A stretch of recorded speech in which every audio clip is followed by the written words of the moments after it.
Hello friends, अस्सलाम वालेकुम। Welcome on my channel creative wind. दोस्तों, आज का हमारा मौजू है कि बजीज को केज में कैसे रखा जाए, केज में पोर्शन बाय पोर्शन रखने के फ़ायदे क्या हैं और नुकसानात क्या हैं। और इंशाल्लाह नेक्स्ट वीडियो में हम बात करेंगे कि बजीज को कॉलोनी में रखने के ज़्यादा फ़वाद हैं या फिर पोर्शन बाय पोर्शन केज में रखने के ज़्यादा फ़वाद हैं। तो दोस्तों, ये दोनों ही मौजू अहम हैं और इंशाल्लाह दोनों ही मौजू पे हम बात करेंगे। लेकिन आज हम बात करेंगे इस मौजू पे कि बजीज को पोर्शन बाय पोर्शन केज में कैसे रखा जाए, उसके फ़ायदे क्या हैं, नुकसानात क्या हैं और इनकी ब्रीड कैसे आती है। तो दोस्तों, आइए शुरू करते हैं। तो दोस्तों, उससे पहले दो बातें, काइंडली इस वीडियो को एंड तक देखें और इस वीडियो को लाजमी दोस्तों के साथ शेयर करें। अगर आपको मेरी ये वीडियो पसंद आए तो लाइक करें, शेयर करें ताकि और दोस्तों को भी फ़ायदा मिल सके। तो दोस्तों, आइए शुरू करते हैं। तो दोस्तों, सबसे पहले जैसा कि आप जानते हैं कि अगर आप पोर्शन बाय पोर्शन केज लेंगे तो वो आपको थोड़ा सा महंगा पड़ता है। लेकिन अगर आप सिर्फ कॉलोनी वाला केज बनाएंगे तो वो आपको सस्ता पड़ेगा।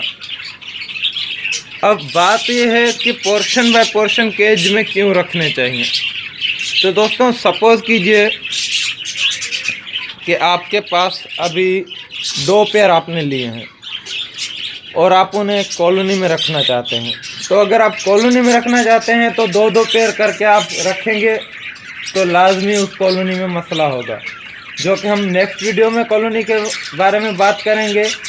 इसीलिए आज हम केज में यानी कि पोर्शन बाय पोर्शन रखने पे बात करते हैं। तो दोस्तों, सपोज़ कीजिए आपने 4 पेयर लिए हैं या 1 पेयर लिया है। आपने 1 पेयर लिया और वो एक पोर्शन में रख लिया। पोर्शन चाहे 1.5 बाय 1.5 का हो या 1 बाय 1.5 का हो, आपने पोर्शन में रख लिया। अभी वो पेयर आपका वहीं पे सेट हो गया, ठीक है दोस्तों। उसके बाद अगर आप कोई और वैरायटी में बजीज रखना चाहते हैं, सपोज कीजिए आपने एक ब्लू पेयर रखा हुआ है, अब आप एक कोई और कलर का पेयर रखना चाहते हैं या रेड आइज रखना चाहते हैं, क्रिस्टल रखना चाहते हैं, होगोरोमो रखना चाहते हैं या फिर किंग रखना चाहते हैं या फिर एग्जीबिशन। आप 12 पोर्शन के केज में या आपका जितना पोर्शन भी केज हो, 8 पोर्शन केज हो, 4 पोर्शन केज हो, आप इसमें हर पोर्शन में आप अलग वैरायटी बजीज की रख सकते हैं आसानी से। जबकि कॉलोनी में ऐसा नहीं हो सकता। अगर आप कॉलोनी में ऐसा करेंगे तो बहुत ही आपको प्रॉब्लम होगी। जो ब्रीड आएगी वो किसी काम की नहीं होगी, ब्रीड का सत्यानाश हो जाएगा। तो दोस्तों, सबसे बड़ा फ़ायदा जो है वो यही है कि केज बाय केज रखने में आप अलग अलग वैरायटी रख सकते हैं। उसके बाद दोस्तों, केज बाय केज रखने का फ़ायदा ये है, जैसे कि कॉलोनी में अगर आप रखेंगे 12 पेयर तो वो आपको एक साथ रखने होंगे। और दूसरी बात, उनकी मटकियाँ जो हैं आपको 12 पेयर के लिए कम से कम 20 मटकियाँ लगानी होगी ताकि फाइट ना हो। और दोस्तों, अगर आप पोर्शन में रखेंगे तो आसानी से आप एक मटकी एक पोर्शन में लगा सकते हैं। और दोस्तों, सबसे बड़ा जो फ़ायदा है पोर्शन बाय पोर्शन का वो ये है कि पेयर बहुत ही जल्दी लग जाता है। पोर्शन बाय पोर्शन में पेयर जल्दी लग जाता है क्योंकि फीमेल अपने पोर्शन को अच्छी तरह से भांप लेती है, अच्छी तरह से उसमें एडजस्ट हो जाती है एक पोर्शन में और वो जल्दी ब्रीड के मूड में आ जाती है। और दूसरा ये बात कि अगर आप नया पेड़ लगा रहे हैं तो वो आप पोर्शन में छोड़ेंगे तो वो आसानी से लग जाएगा। आप अपनी मर्ज़ी का पेड़ लगा सकते हैं। आप अगर चाहें तो रेड आइज और क्रिस्टल का क्रॉस भी करवा सकते हैं। आप अगर चाहें तो पाइड और बजरी का क्रॉस करवा सकते हैं। आप चाहें तो फेलो और बजरी का क्रॉस करवा सकते हैं, जो कि हम पहले बात कर चुके हैं क्रॉस ब्रीडिंग और स्प्लिट पे। तो वो आप उन वीडियोस में देख सकते हैं। और दोस्तों, दूसरी बात कि पोर्शन बाय पोर्शन रखने का क्या फ़ायदा है। अभी आप सपोज कर लीजिए मेरे पास 1.5 बाय 6 फीट की जगह है, यानी कि 1.5 बाय 6 फीट का एरिया है। उसमें मैं अब कॉलोनी क्या बनाऊंगा 12 पेयर्स के लिए। उसमें कॉलोनी 4 पेयर्स के लिए मुश्किल से बन सकती है। और दोस्तों अगर हम केज रखेंगे तो 1.5 बाय 6 फीट के एरिया में हमारा 12 पोर्शन केज आसानी से आ सकता है। जो कि केज रखने का और भी एक फ़ायदा है, वो ये है कि आप उसमें से बर्ड्स को आसानी से पकड़ सकते हैं। अगर आपकी छोटी कॉलोनी है तो आपको बहुत ही प्रॉब्लम होगी उसमें से पकड़ने में बर्ड्स को। और दोस्तों और भी बहुत से फ़ायदे हैं, जैसे कि केज बाय पोर्शन का ये है कि आपने एक पेयर लगाया है, उसकी सफाई आपको करनी है। आप 2 पेयर की, 3 पोर्शन की, 4 पोर्शन की सफाई एक टाइम कर सकते हैं आसानी से। जबकि कॉलोनी में ये होगा कि आपको सारी ही कॉलोनी की सफाई एक साथ करनी होगी। पोर्शन बाय पोर्शन रखने का एक और फ़ायदा ये है कि बर्ड्स डिस्टर्ब कम होते हैं। बर्ड्स के आप अंदर कॉलोनी में नहीं जाते तो बर्ड्स डिस्टर्ब कम होते हैं। यानी कि अगर आप छोटी कॉलोनी बना रहे हैं छोटी जगह में तो आपके बर्ड्स बहुत ही ज़्यादा डिस्टर्ब होंगे, जो कि ब्रीडिंग में भी प्रॉब्लम होगी। तो दोस्तों ये बहुत सी बातें हैं जो कि पोर्शन बाय पोर्शन रखने में फ़ायदेमंद है।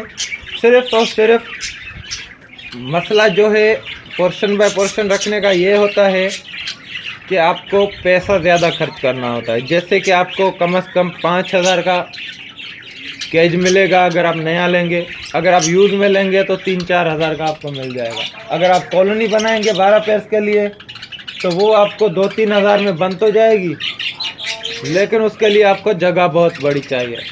तो पोर्शन बाय पोर्शन रखने का सबसे बड़ा फ़ायदा यही है कि आपकी जगह कम कंज्यूम होती है पोर्शन बाय पोर्शन में।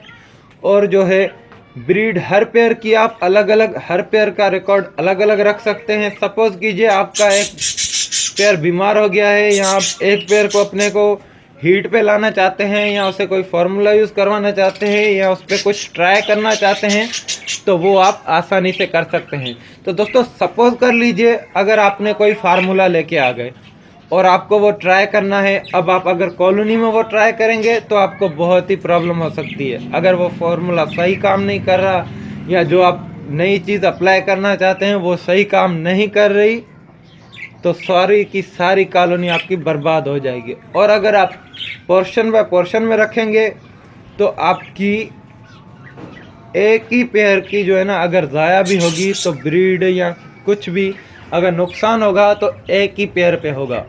तो दोस्तों नई चीज़ें ट्राई तो करनी ही पड़ती हैं। जब शौक़ बढ़ता है तो लाजमी नई चीज़ें ट्राई करनी पड़ती हैं, शौक़ का यही उरूज है। और उसके साथ साथ पोर्शन बाय पोर्शन में ये है कि आपने सपोज कर लिया कि अगर आपने पानी डाला तो पानी जो है आपको आसानी से आप निकाल सकते हैं, बस डिस्टर्ब भी नहीं हो। अगर आपकी बड़ी कॉलोनी है तो आप आसानी से नहीं निकाल सकते। तो दोस्तों ये चीज़ें हैं जो पोर्शन बाय पोर्शन में फ़ायदेमंद रहती हैं। और उसके साथ साथ 1-2 बातें और हैं, जैसे कि आप ये सपोज़ कर लें कि आपको छोटी स्टिक से काम चल जाता है आपका, बड़ी स्टिक्स आपको नहीं लेनी पड़ती। और उसके साथ साथ जैसे कि आपके हर पेयर के बच्चे अलग अलग रहेंगे तो दूसरे पेयर के बच्चे मार नहीं सकते। आपकी कोई दूसरी फीमेल जो है इनको आके डिस्टर्ब नहीं कर सकती। तो दोस्तों ये चीज़ें जो हैं पोर्शन बाय पोर्शन में बहुत ही अहम किरदार अदा करती हैं। दोस्तों हर बात का अभी सिर्फ पोर्शन का मसला सिर्फ एक जो होता है वो थोड़ा सा मसला यूँ समझ ले कि हमारे लिए अगर हमारे पास टाइम नहीं है तो हो सकता है, वो ये है कि दोस्तों आपको इनका दाना जो है वो ज़ाहिर सी बात है हर पोर्शन का अलग अलग चेंज करना पड़ेगा। तो ये प्रॉब्लम हो सकती है। अगर आपके पास टाइम कम है तो आप कॉलोनी लगाइए, अगर आपके पास टाइम है और जगह कम है तो आप पोर्शन लगाइए। कॉलोनी की ब्रीड पे मैंने अलग से वीडियो बनाई हुई है, वो आप चाहें तो डिस्क्रिप्शन में देख सकते हैं। और इंशाल्लाह नेक्स्ट वीडियो में भी हम कॉलोनी की ब्रीड के बेनिफिट्स पे बात करेंगे, क्या फ़ायदे हैं और क्या नहीं। उन पे हम अलग अलग से और बात अगर करेंगे। आपने मेरे चैनल को उम्मीद करता सब्सक्राइब हूँ नहीं मेरी ये किया वीडियो तो आपको पसंद आई होगी। सब्सक्राइब कीजिए ताकि मेरी वीडियोस आप तक आसानी से पहुंच सकें, और लाजमी बेल आइकन पे क्लिक करें ताकि मेरी वीडियोस आपको जल्द से जल्द मिलती रहें। और दोस्तों, कुछ दोस्तों ने कहा कि आप 12 बजे वीडियो रखेंगे, तो हम 12 बजे कैसे देख सकते हैं। दोस्तों, अगर आप 12 बजे नहीं देखना चाहते, आपको जिस वक्त भी जो भी टाइम मिलता है आप उस वक्त मेरी वीडियोस को देख सकते हैं। तकरीबन 30 से 40 मैंने वीडियोस रखी हुई हैं बजीज के हवाले से। इंशाल्लाह आपको सभी पसंद आएंगी। जो पसंद आए आप उस पर लाइक कीजिए, और जो नहीं पसंद आती आप उस पर डिसलाइक कीजिए। तो उम्मीद करता हूँ मेरी ये वीडियो आपको पसंद आएगी। तो दुआ में याद रखें। अल्लाह हाफिज़।